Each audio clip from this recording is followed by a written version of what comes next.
Creative Coloring with Erum. I am Erum Tasneem and today I'll be using artist markers to color my card front.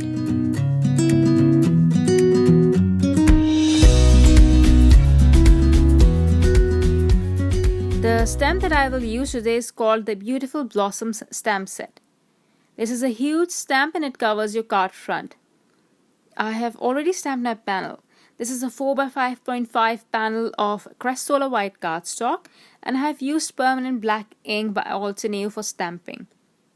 I have intentionally left the lower portion of my card blank. I'll get to this bit later in the video.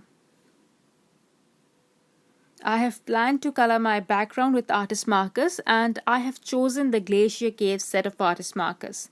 I will start by adding the darkest color, Sapphire, first. I'll add this darkest shade next to the floral images. I will blend this out with Persian blue, which I'll further blend with Caribbean sky.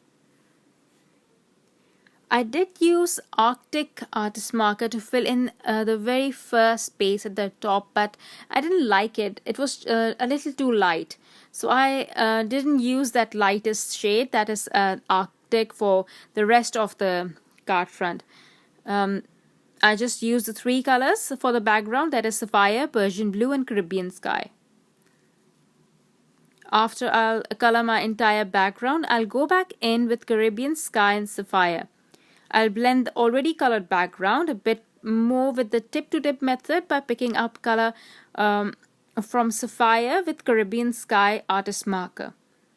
Please listen to some music. I'll be right back.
Since the flowers are quite detailed and very sketchy, I decided not to overthink while adding color. For my first flower, I started by adding industrial diamond, then silverstone, and then limestone, going again from dark to light. I am only adding flicks of color and I will also leave white space on the tips of the petals and on the leaves as well. This white space will provide the break our eyes need from all that color and pattern. This is super easy and relatively quick coloring because there's no detail involved. I'll repeat this for one other flower, and for the remaining flowers I'll use just the silverstone and limestone. Doing this will also break the monotonous floral color and add interest to the background. After I'm done, I'll cut the panel by hand following this stamped design.